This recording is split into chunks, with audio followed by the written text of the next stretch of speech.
Welcome po mga kaido my loves. For today, gagawa po tayo ng chicharon na baboy na hindi na po natin kailangang ibilad. So, tingnan po natin paano to. Long life, now we feeling it again. Better hold tight, we on this ride that never ends. Going all night, can you feel this energy? This is where we're meant to be. Ito po yung mga kaido. So, first, ang ginawa po natin, pinakuluan natin yung taba ng baboy. So, yan. Tapos na po natin pinakuluan, tapos nilagyan ko na rin po yan ng asin. So, ito na po mga kaido ang ating mga gagamitin. Ito lang balat ng baboy at asin lang po ang ating nilagay. So, bago po tayo mag-umpisa, huwag niyo pong kalimutan mag-subscribe at mag-like na rin po sa aking channel. At pakishare na rin po. So, ito naman mga kaido yung ating napakuluan at nahiwa-hiwa na rin. Nilagyan na rin na po natin siya ng asin. So, ilalagay lang po natin siya dito. I-prito muna natin. So, bilisan lang natin kasi tatalsik po siya.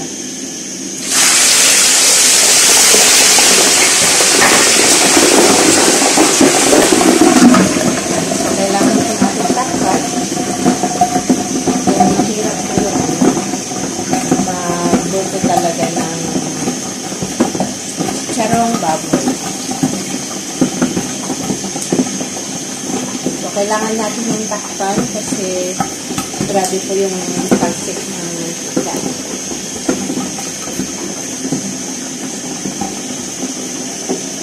Tiis at tiyaga kasi nailit po yung pagluluto ko ng chicharong baboy. So, ililid lang po natin yan ng 15 minutes saka po natin haluin kasi pag haluin natin ngayon, natalsik po.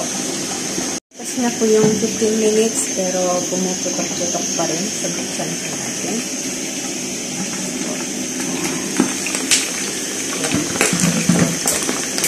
Haluin po natin hanggang sa mag-brown po siya.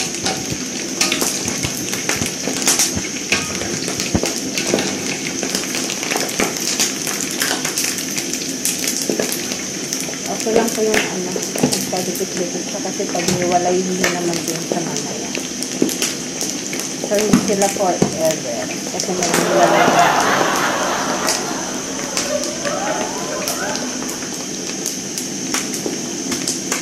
So, dapat po ganito yung itsura niya. Ayan, matigas. Hindi siya maano. Tapos, papalamigin lang po natin ito para maging crunchy siya. So, hindi mo na kailangan i-bilad.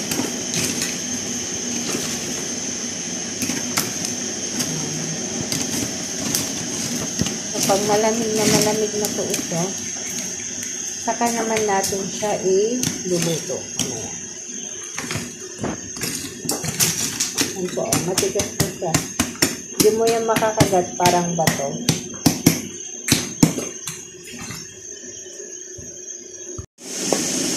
So, yan po. Pag ganito na po yung kulay niya, pwede na po yan hanguin.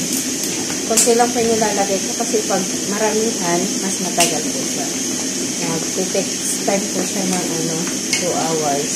Tapos magkadikit-dikit pang mahirapan kayong paghiwa-hiwa. So, hindi pa to yung final niya. Kumbaga, ito pa lang yung part 1.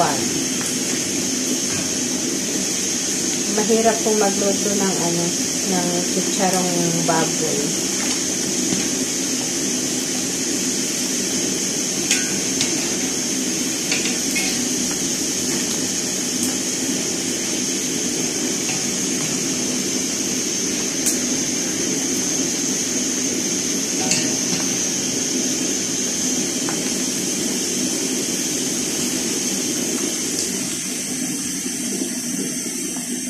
Tomorrow. Hello mga kaido, good morning. For today, so ito na po yung naluto natin. So malamig na po siya. Yan. Ganito po dapat siya katigas. Yan. Para siyang bato. So ngayon gagawin po natin, magpapainit po tayo ng mantika. para maging chicharon na po siya. Yan. So, yung gagamitin din natin na mantika is yung ginamit din po natin yan. Yan po yung used oil po. Mantika din po yan ng baboy. So, papainit po natin to. So, dapat mainit na mainit po siya para maganda po yung pagka-chicharon po niya para crispy. So, yan mga kaido, nakita nyo naman, umuusok na siya. Yan, dapat ganyan po kalaki po ng baboy. So, ilalagay lang po natin na iluto natin siya. Para magiging crispy natin yung ating chicharon baboy. Ayan po.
mga kaido ang arluto.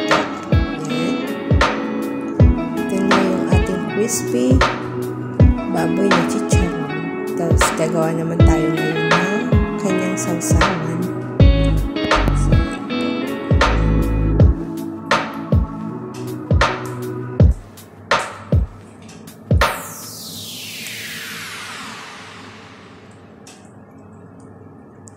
A few moments later.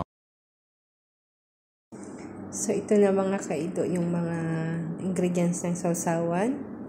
Vinegar, sili, at saka onion. Yan.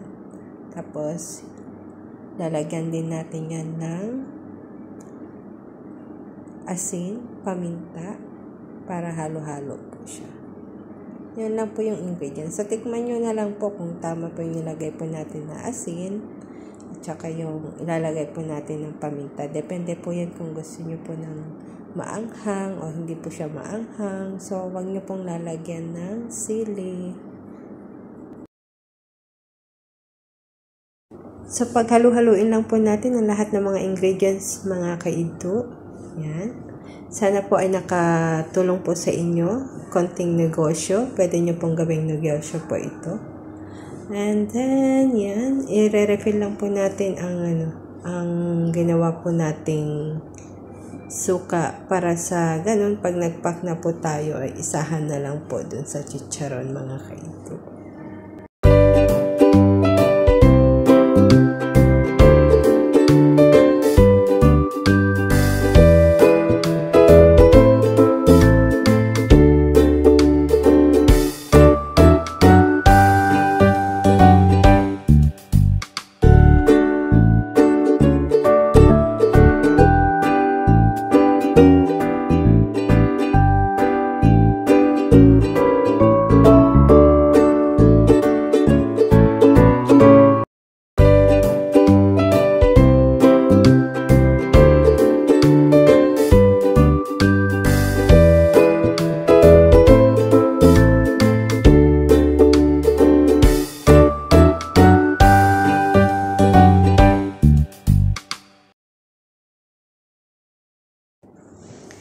So, ito na po yung ating finished product. So, ilalagay na po natin siya sa lalagyan. So, ito po yung naisipan kong lalagyan, mga kaido. Para hindi na, wala po kasi tayong sealer. And then, mas madali po siyang, yung packaging mas madali po siya and mas presentable po siya.